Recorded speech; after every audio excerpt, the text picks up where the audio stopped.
This video is presented by the EA Game Changers program. EA recently gave me early access to their release build of Star Wars Squadrons, so I could make this spoiler-free, pre-release review for you all. I hope you enjoy.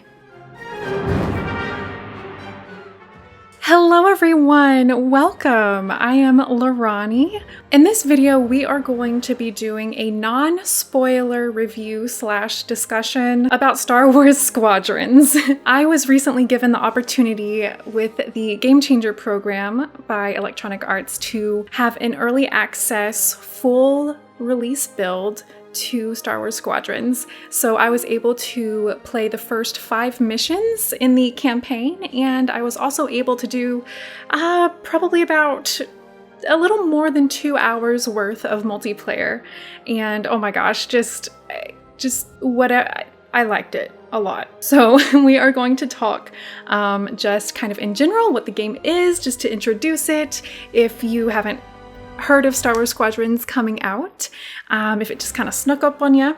And then we're going to talk about, without spoilers, I promise I will not get into story spoilers. I'll talk about customizations and stuff like that, but that's going to be about the only thing. So what is Star Wars Squadrons? Star Wars Squadrons is a multi-platform flight simulator that takes you through an amazing Star Wars canon story. You're a fighter pilot in the Star Wars galaxy. You have this unique perspective as your story goes throughout the galaxy state events that are happening between episodes 6 and 7. The introduction to this game starts with Alderaan's destruction, and it starts with Vader basically saying that the survivors of Alderaan need to be hunted down and basically just to squash the rebellion. So that kind of sets the stage for where we are. Your character is unique. On the Imperial side, you can only be human, but on the Republic side, you have humans as well, male, female body types, and then you also have Twi'lek and like just a few other alien species that you can choose from. But I haven't had enough credits earned yet to get the Twi'lek customization, but when I do, I think we're going to be switching to that. Things about this game is that there's a lot of customization. So, you know, your character isn't really kind of a canon type person in the Star Wars galaxy.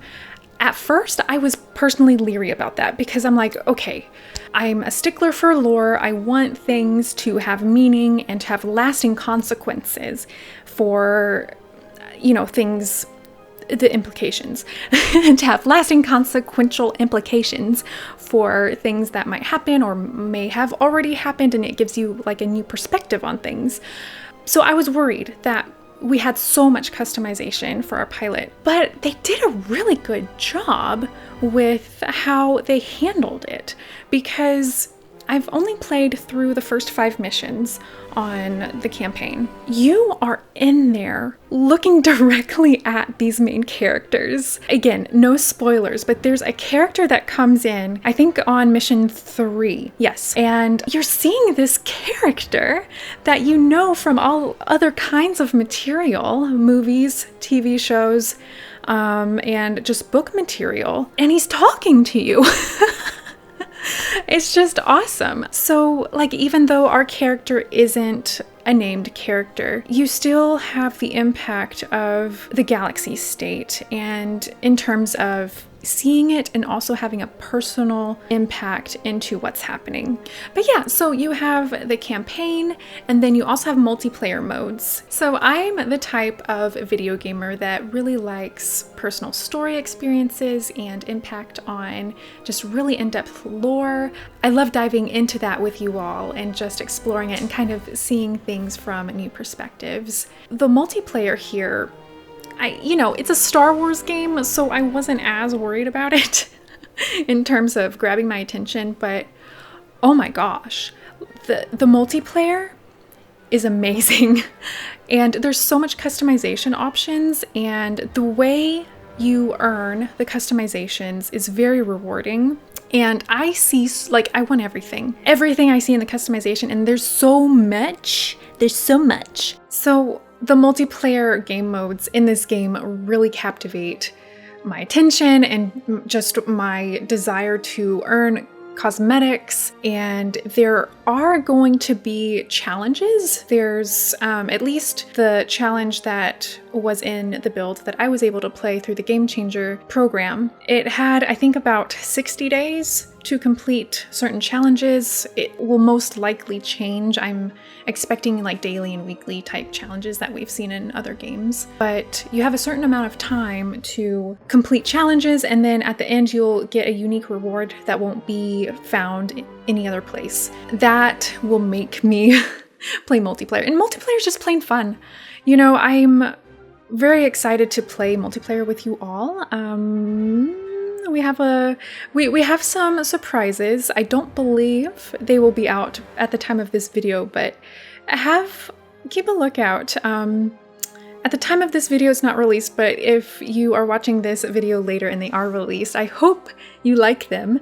You'll know why I'm hesitating on one thing once you see it. I haven't even seen it. I'm nervous. It's not totally my fault, by the way. Just know it's not totally my fault. I mean, I caused it, but it's not my fault.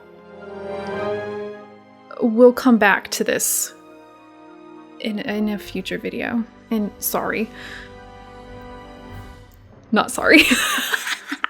So there are different multiplayer modes. There's dogfighting, which is your traditional PvP. You have squadrons of 5 on the Imperial and the New Republic side, just duking it out in a map that's it's big, but it's not as big as fleet battles. Fleet battles you can do ranked or unranked. You can also do fleet battles solo, so you can kind of practice, and it will also help you level up. So fleet battles for multiplayer are limited to a level minimum. You have to at least be level 5 in order to do multiplayer fleet battles. So the way I leveled up is I did a lot of dogfighting, and I also did, I think, one solo fleet battle, but that was mostly because I wanted to check out fleet mode and just get a feel for it again. The controller configuration that I'm using now personally is an Xbox 360 controller.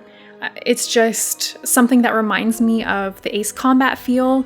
So at least for my first campaign playthrough, I'm going to be playing with the Xbox controller. But you can also have HOTAS support, joysticks, mouse and keyboard, and VR, which we're not going to go into depth about VR today in this video, but oh my gosh, like VR is amazing. If you have a headset, I highly recommend you get this game. The only other AAA video game that I'm aware of that's VR is Stormland.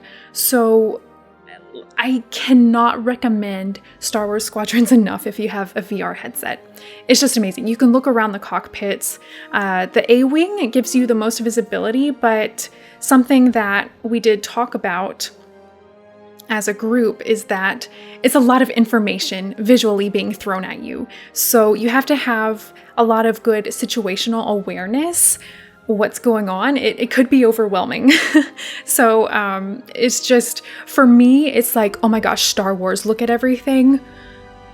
So I think it'll take a little bit for me to get used to being in VR and like seeing, oh my gosh, Star Wars everywhere. But it's a very good experience and I can't recommend it enough. When people ask me, is it like Battlefront 2? It's a yes, but I don't want that to be a negative, because sometimes when it's asked to me, people are like, oh, is it just like a copy and paste of that experience in Battlefront 2? It's so much more. It feels different. Each ship even has a different feel. Star Wars Squadrons is $40 USD. And there are no microtransactions at all. There's not even a store. They have said that there are no plans for DLC. And that's not to say that, you know, if they do have any story down the line, if they decide, hey, this is really successful, let's add some other content to it. I mean, heck, go for it. I'd be willing to pay for it. I'm always willing to pay for more Star Wars content. There are a lot of canon implications when it comes to this game and the era that it is set in. Star Wars Squadrons is set between episodes 6 and 7. Between episodes 6 and 7, we have The Mandalorian happening, we have the Aftermath trilogy, we have Alphabet Squadron, and then Alphabet Squadron Shadowfall, and then there's going to be a third book as well that Alexander Freed is working on. There is Bloodlines, but Bloodlines is much closer to episode 7.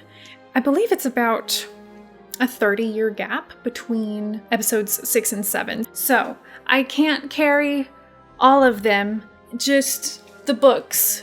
If you want to have more insight into what Star Wars Squadrons might be centered around, Aftermath trilogy, this is the last book.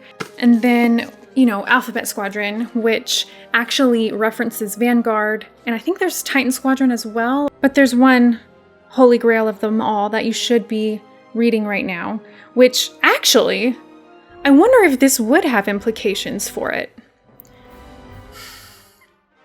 So I'm going to touch on this briefly, and I promise it's not going to be longer than like 10 minutes. That's too long, isn't it? Anyway. Hi, this is the editor. In the interest of time, this segment was cut from the review, but the Cliff Notes version more or less is Thrawn amazing, Grisk bad, and story implications to the game. We good? Cool. Now back to Lorani. So yeah, just in conclusion, I highly recommend this game to both Star Wars fans and just flight sim fans, awesome story experience, video gamers, It has something for everyone, I think. So thank you so much for watching this video. I hope you enjoyed. If you liked it, feel free to like it below. It helps the channel, and feel free to subscribe. We're starting something new and exciting here, and I'm so excited for all of you who have stayed here and watched some of my fandom videos and some of my theory videos, my silly theory videos. Those will continue as well, but you're going to see a lot of this type of content. Maybe you're going to see a lot of this type of content and gameplay videos. It's just a really exciting time. So you can find me on Twitter at Lady Lorani, and you can find me on Instagram and Twitch at Lady_Lorani. I primarily stream on Twitch for content, but I'm really excited with what we are going to be doing here on YouTube as well. So feel free to follow me in all those places. Links will be down below, and feel free to tell me your comments, what you're excited about, what you're looking forward to, what you're nervous about. I would love to have that conversation with you, and I'll be watching. See you all next time. Bye. Implications. There, you got some reaction shots there.